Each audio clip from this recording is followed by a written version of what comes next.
Saudari-saudara yang terkasih dalam Kristus, berjumpa kembali dalam katekesi digital singkat hari ini.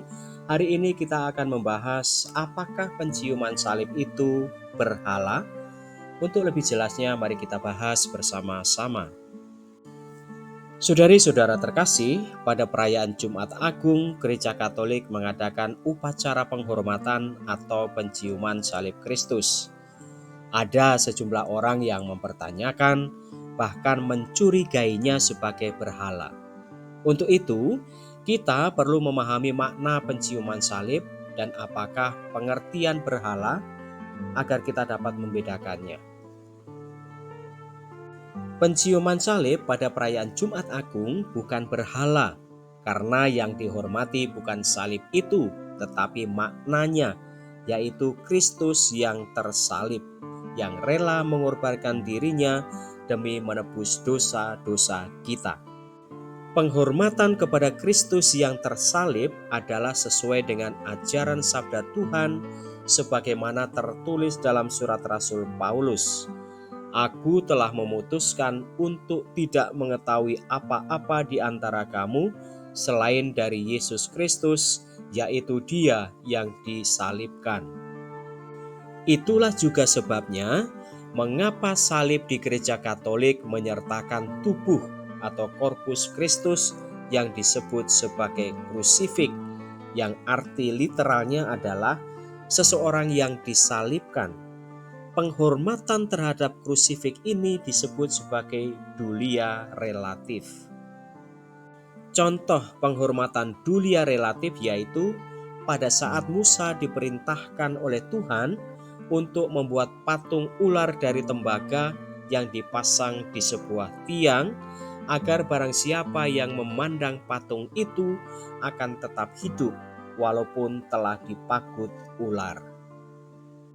Ular tembaga yang ditinggikan di tiang ini menjadi gambaran akan Yesus Kristus yang juga akan ditinggikan di kayu salib. Tentu saat itu orang Israel tidak menyembah berhala, sebab Allah lah yang menyuruh mereka menghormati dengan memandang ke atas ular tembaga yang dibuat oleh Musa itu.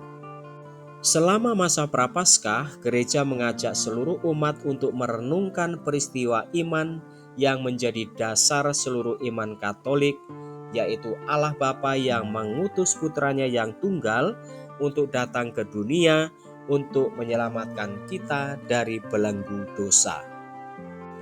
Dan kasihnya kepada umat manusia mencapai puncaknya pada hari Jumat Agung, hari di mana Yesus mengorbankan dirinya dengan wafatnya di kayu salib untuk menyelamatkan kita manusia.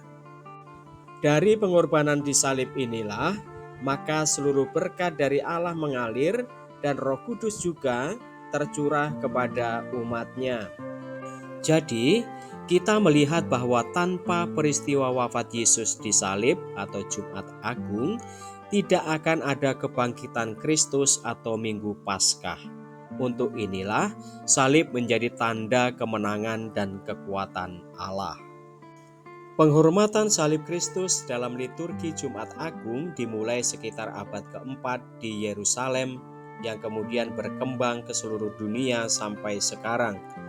Kita tidak dapat merayakan dan menekankan kebangkitan Kristus tanpa merenungkan sengsara dan wafatnya di kayu salib yang mendahului kebangkitannya. Juga penciuman salib Kristus adalah suatu ekspresi yang keluar dari dalam hati, yaitu suatu ekspresi syukur dan kasih kepada Yesus yang telah terlebih dahulu mengasihi kita. Jadi, penciuman salib adalah berakar dari tradisi yang mempunyai dasar teologi yang dalam. Kalau kita perhatikan, semua yang dilakukan di dalam liturgi adalah merupakan ungkapan ekspresi iman yang keluar dari hati. Pertanyaannya, apakah di ibadat Jumat Agung kita boleh maju dan menghormati Kristus tanpa mencium salib? Boleh saja, sejauh hati kita benar-benar mengasihi Kristus dan menghormati dan mensyukuri pengorbanannya. Namun bagi kita pribadi sebagai orang Katolik, kita memilih untuk mencium salib. Tidak ada penghormatan bagi Kristus Tuhan yang terlalu berlebihan.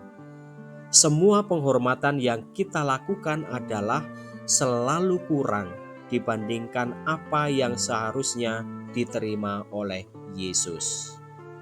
Pada saat kita menghormati salib Kristus, kita mensyukuri rahmat kasih-Nya yang tak terbatas, yang telah menyelamatkan kita. Kita mensyukuri kasih-Nya yang terbesar, sebab tiada kasih yang lebih besar daripada kasih seseorang yang menyerahkan nyawanya bagi sahabat-sahabatnya. Dan penyerahan diri ini nyata terlihat dari Sang Krusifik, yaitu Kristus yang tersalib. Tuhan Yesus, terima kasih atas pengorbanan-Mu di kayu salib bagiku. Bantulah aku untuk bersama Rasul Paulus mengatakan ini dengan iman. Aku telah disalibkan dengan Engkau, namun aku hidup. Tetapi bukan lagi aku sendiri yang hidup, melainkan Engkau yang hidup di dalam aku. Dan hidupku yang kuhidupi sekarang di dalam daging adalah hidup oleh iman dalam Engkau yang telah mengasihi aku dan menyerahkan dirimu untuk aku. Demikianlah saudari-saudara pembahasan tentang apakah penciuman salib itu berhala. Semoga menambah pengetahuan iman Katolik kita ya. Salam.